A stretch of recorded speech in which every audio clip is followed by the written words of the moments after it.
So now that we've imported the Excel sheet and the input data, since we've imported the Excel sheet into the QTP global data sheet, we'll use the values from our Excel sheet. So we'll open our Excel sheet and we'll use these values to put the values into our variables in QTP. So for loan amount, it'll put that amount into this variable here, so the loan amount variable. So here we'll say data table, and this is the value. The name of the column is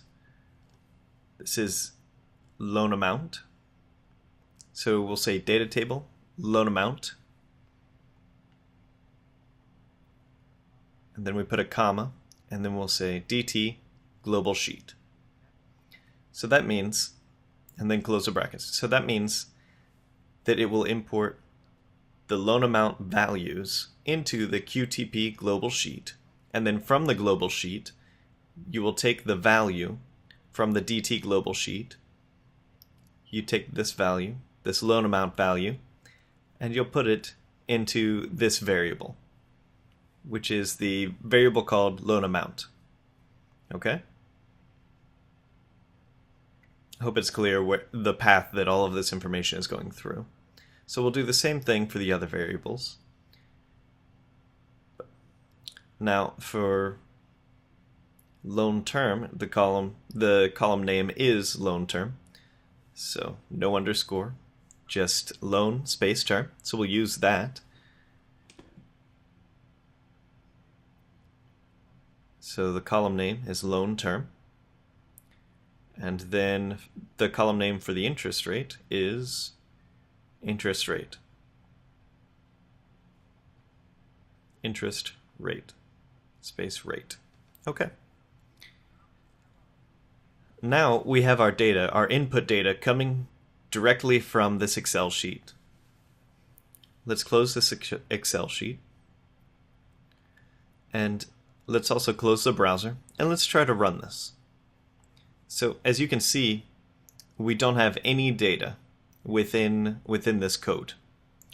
The script does not contain any data. All the data is coming from the Excel sheet. So we stored all the data in an external file. So let's run this and see what happens. Okay, so we got an error importing the data sheet. So let's try to go back and check what the error is. So the error is telling us that the retrieved data table operations failed. So even though we can see line number 3 got executed without any error, so we do have our data being imported into our global sheet. So QTP is telling us that the loan amount column does not exist. The loan amount column does not exist. So what's the reason for that?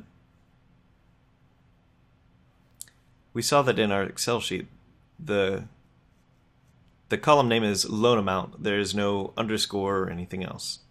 So the reason, let's go back here. So the reason is, if you check the global sheet, you'll see that the column name is loan underscore amount.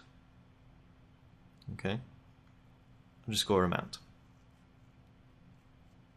So the reason is, when QTP imports this data here, let's click yes, into the global sheet, it changes it eliminates any spaces by putting in an underscore. So loan underscore amount instead of loan space amount. So it has changed the column names, and it did put this underscore here instead of a space. So we'll try to do the same thing here. So we'll change the name. The column name is loan underscore amount. Let's do the same, loan underscore term, and interest rate underscore rate. So, and again, we do not have any data within this script. We store the data into the external sheet. So let's run this and see if it works. Opens up the calculator. It does enter those values. It also generated the print log with the monthly payment. So we have actually started creating our data-driven framework, and we already have our data coming from an external sheet. So that's the beginning of using QTP data-driven framework.